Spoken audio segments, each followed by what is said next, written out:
প্রতি বছরই একটা করে গরু বিখ্যাত হয়ে ওঠে ফ্রান্সে। সে প্যারিস এগ্রিকালচার শো এর মহাতারকা। এবছরও তার ব্যতিক্রম নয়।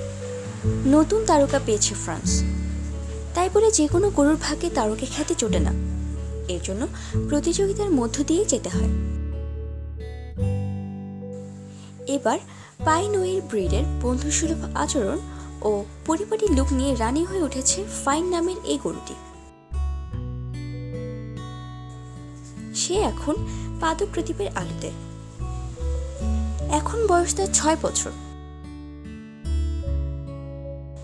এবছরে 10 দিনব্যাপী চলমান মেলায় সবার মনে ঠাঁই করে নিয়েছে এই 4 পেয়ে প্রাণী। সেই এখন উর্বর কৃষি নির্ভর বাণিজ্যিক বাজারের প্রতীক।